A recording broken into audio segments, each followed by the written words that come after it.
Go start. So good morning, everyone. I am Alferez Lizelle, and we are the Group 1. So we're going to tackle about the inner product, spaces, and orthogonal bases. Next slide.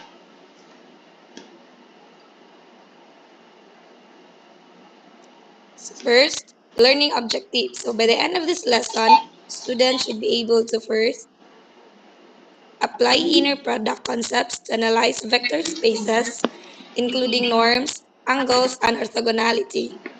Second, construct and use orthogonal and orthonormal bases to simplify vector representations and computations.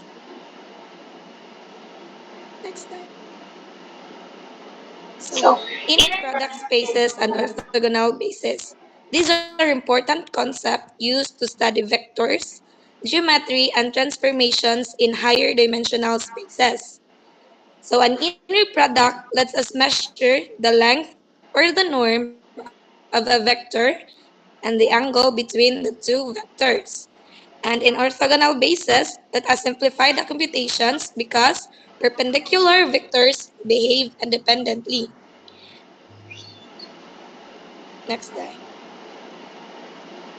So the inner product, so an inner product is a function that assigns a real numbers to two vectors.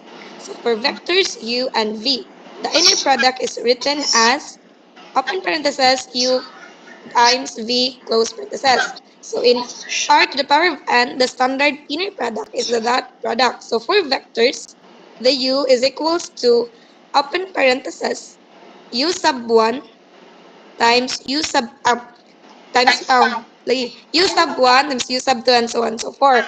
And the vector v is equals to open parentheses v sub 1 times v sub 2 and so on and so forth. So for the so the inner product is u v is equals to u sub 1 times v sub 1 plus u sub 2 times v sub 2, then u sub 3 times v sub 3 and so on and so forth. So to furthermore makasabutan na is my other group will discuss about it.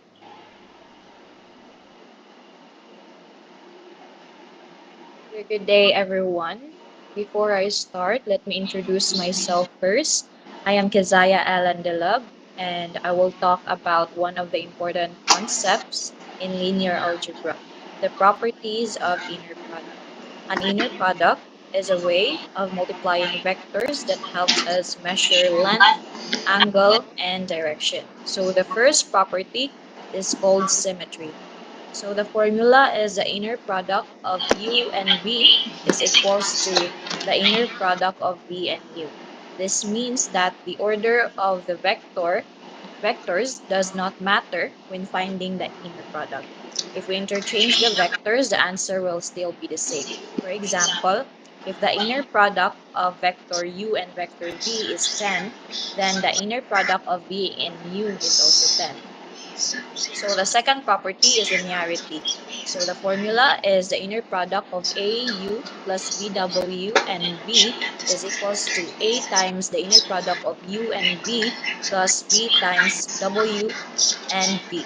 This means the inner product distributes over addition and scalar multiplication. If we multiply a vector by a number or combine vectors, we can separate the operations into simpler parts. The formula allows us to compute the inner product step by step instead of solving everything at once. So the third property is positive definiteness. So the formula is the inner product of B with itself V is greater than equal to 0. This states that the inner product of a vector with itself is always non-negative. It is equals to 0 only when the vector itself is a 0 vector. Example, if vector v is equals to 1 and 2, then its inner product with itself will always produce a positive value. This property is important because it helps define the length or magnitude of vectors.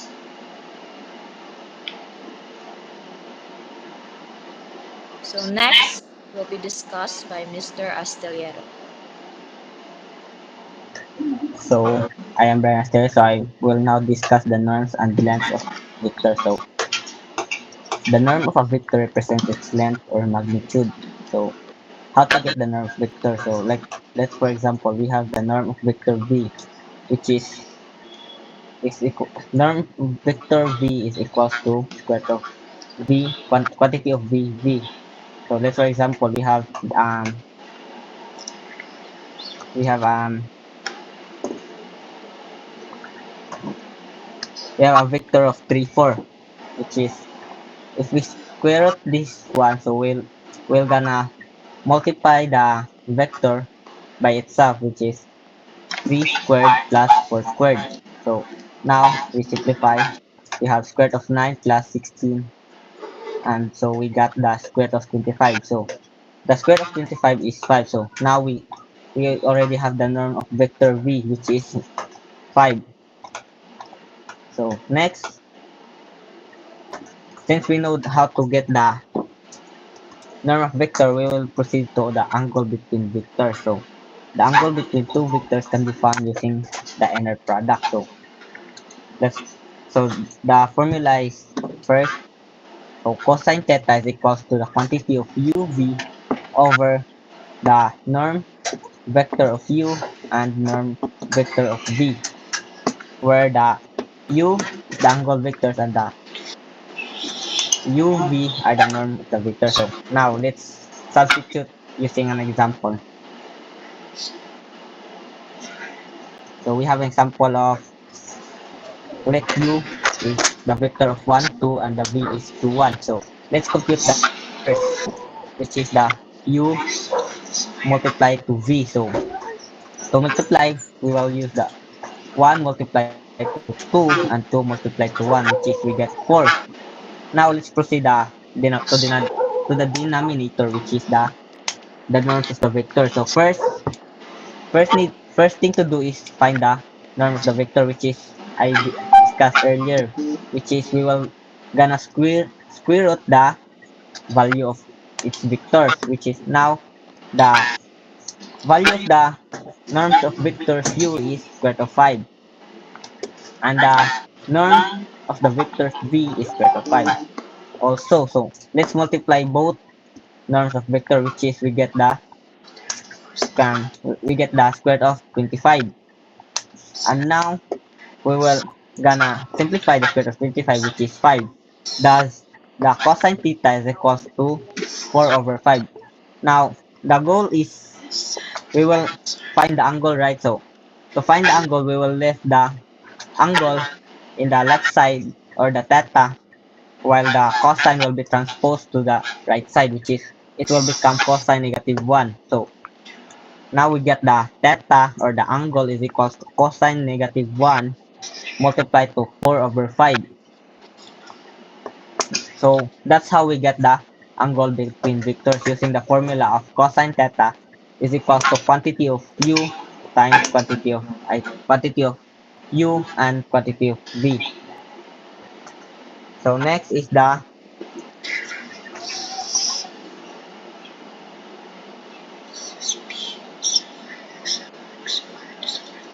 So, hello everyone. I am ICS Ayuda and I will discuss the orthogonality. So, how do we know if it is orthogonal? So, we will know if the two vectors are perpendicular to each other. So, vector u and v are orthogonal when u and v is equal to 0. So, um, for example, let u vector u is equals to 1 and 2. Then the vector v is 2 and negative 1. So to get the orthogonal of this, we will apply the dot product. So vector u and v is equals to 1 times 2 plus 2 times negative 1. So 1 times 2 is equals to 2 plus 2 times negative 1 is equals to negative 1. So 2 plus negative 1 is equals to 0. So therefore, U and V are orthogonal, or it is perpendicular to each other with a degree of with the right angle 90 degree. So this is the graph of the vector U and V. So as you can see, paanjud siya, it formed a right angle. So another example. So the vector A is equals to 3 and 4. And the vector V is 4 and negative 1. So compute using the dot product. So 3 times 4 is equals to 12. Plus 4 times negative 3 is negative 12. So 12 minus 12 is equals to 0. So this is also an orthogonal. So as you can see in the graph, form gyapon siya right angle. So next,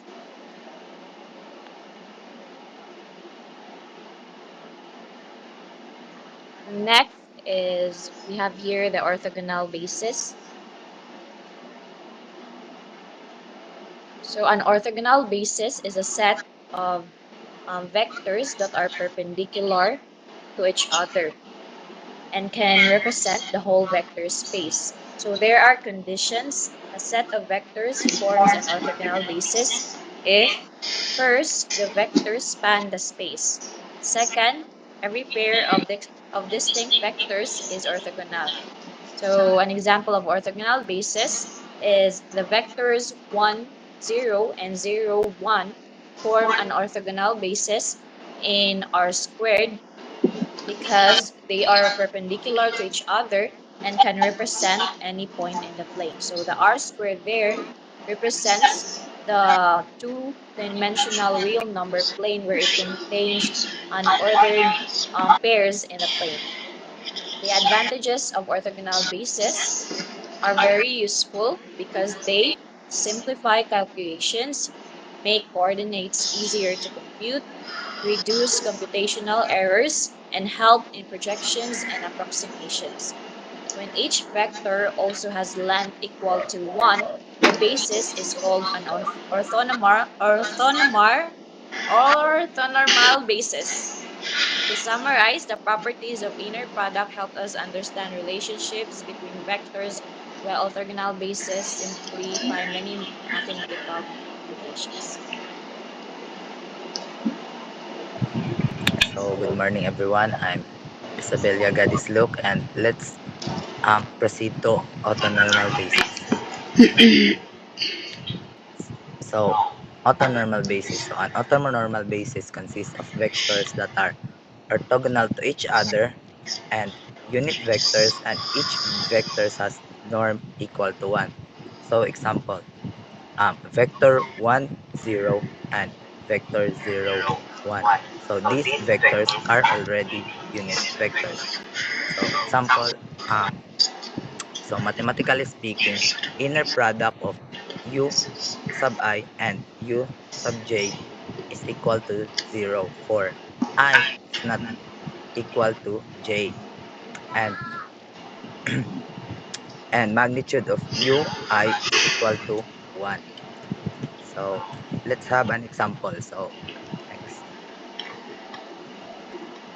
So example, u sub 1 is equal to 1 over square root of 2 and I and 1 over square root of 2, and u sub vector u sub 2 is equal to 1 square root of 2 minus 1 square root of 2. So orthogonality means u sub 1 times u sub 2, or 1 half plus negative 1 half is equal to 0. And in normal and normalization, so magnitude of u sub 1 is equal to square root of 1 over square root of 2 to the power of 2 plus 1 over square root of 2 to the power of 2. So we solve the parenthesis first, which is 1 over square root of 2 to the power of 2 is equal to 1 half. So 1 half plus 1 half is equal to 1.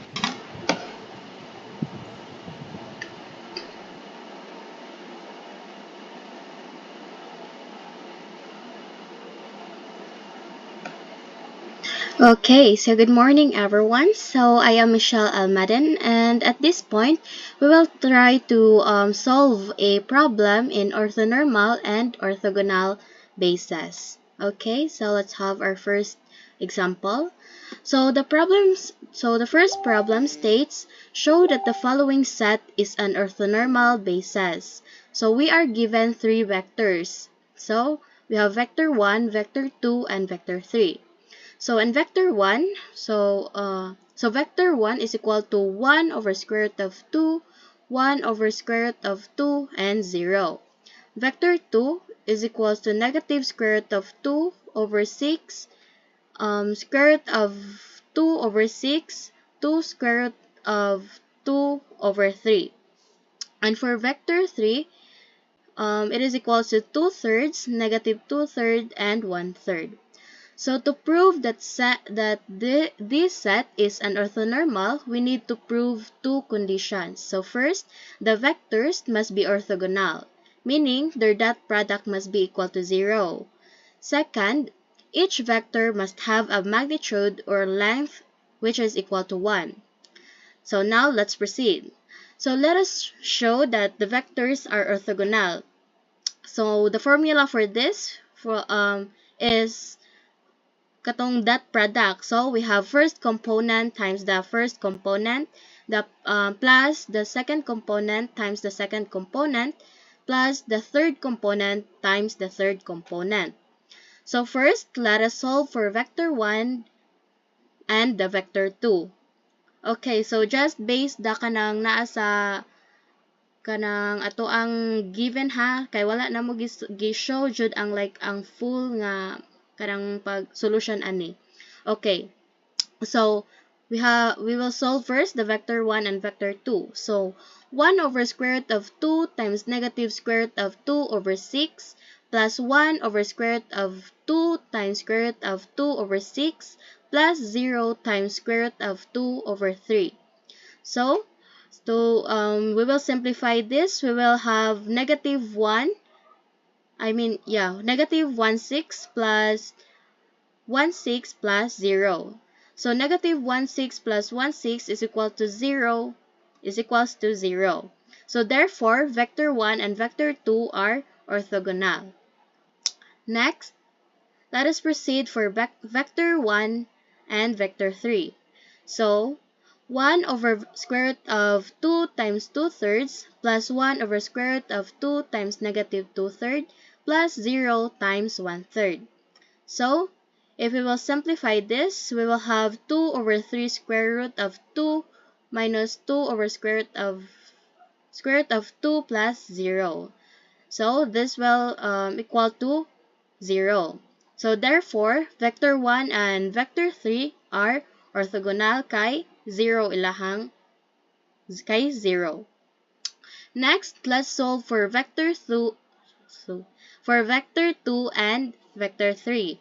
So, negative square root of 2 over 6 times 2/3 plus the square root of 2 over 6 times negative 2/3 plus 2 square root of 2 over 3 times 1/3. So, if we will simplify this, we will have negative square root of 2 over 9 minus the square root of 2 over 9 plus 2 square root of 2 over 9. So, this is equal to 0. So, therefore, vector 2 and 3 are orthogonal. So, since all dot products are equal to 0, kanang vector 1, vector 2, vector 3, nga atong gitimes use tag dot products, which is equal to 0. So, this means they are orthogonal. Next, let us show that each vector has a magnitude of 1. So the formula for magnitude is square root of the vector dotted with itself. So first, let us solve for the magnitude of vector 1. So the vector 1, Okay, so we have vector 1, the square root of 1 over square root of 2 squared,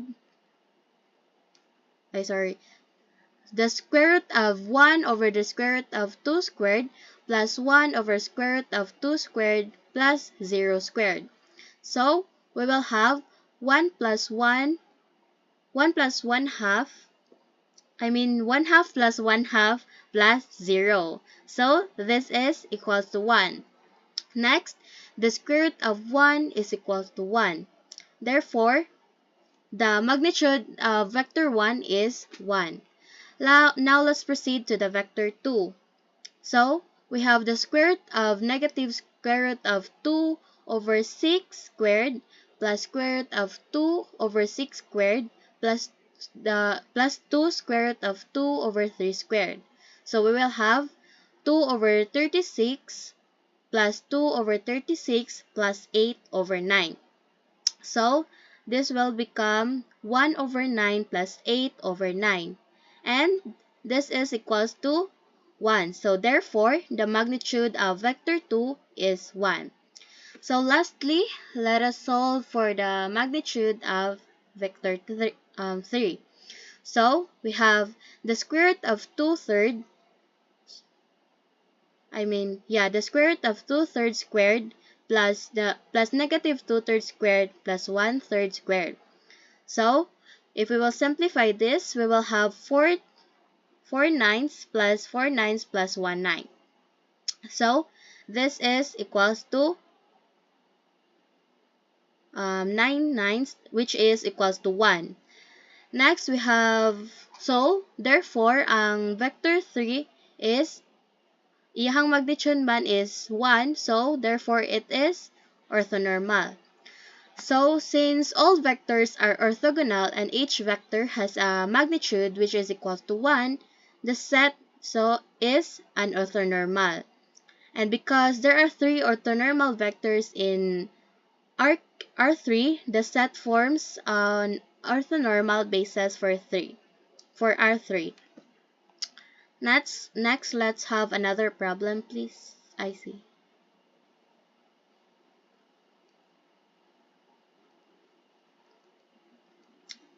So, the problem states here, in P sub 3 of x, with the inner product defined as a sub 0, b sub 0 plus a sub 1, b sub 1 plus a sub 2, b sub 2, show that the standard basis b equals 1, x, and x squared is orthonormal.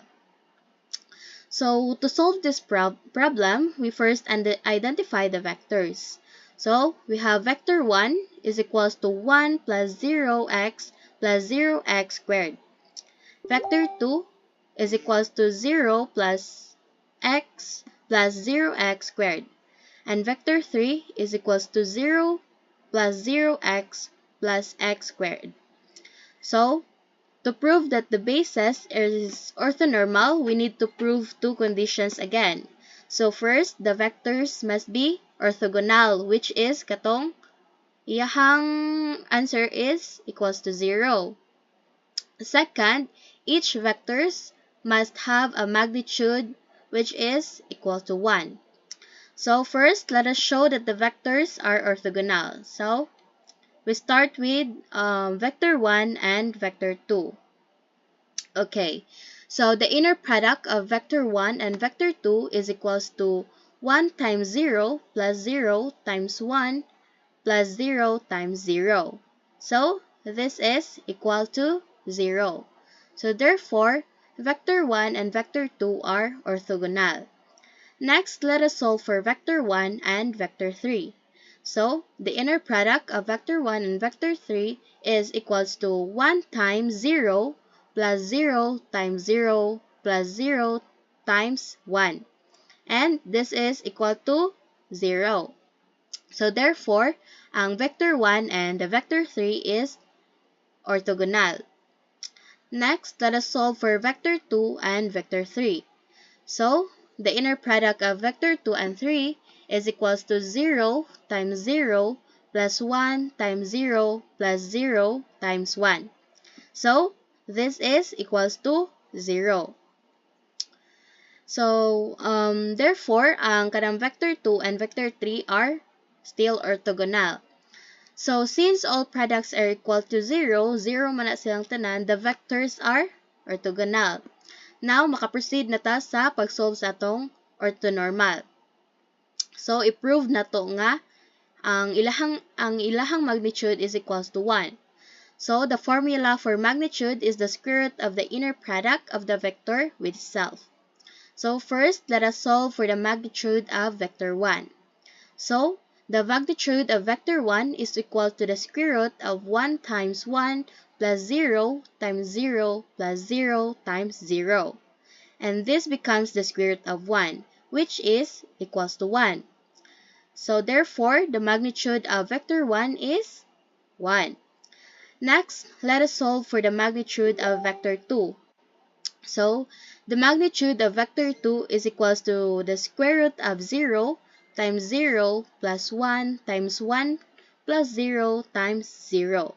And this becomes the square root of 1, which is equals to 1. And the magnitude of vector 2 is 1. So, lastly, let us solve for the magnitude of vector 3. So, the magnitude of vector 3 is equals to the square root of 0 times 0 plus 0 times 0 plus 1 times 1. And this becomes the square root of 1. So, the square root of 1 is equals to 1. So, therefore, the magnitude of vector 3 is 1. So, since all vectors are orthogonal and each vector has magnitude of 1, as you can see in the presentation, we have the orthonormal.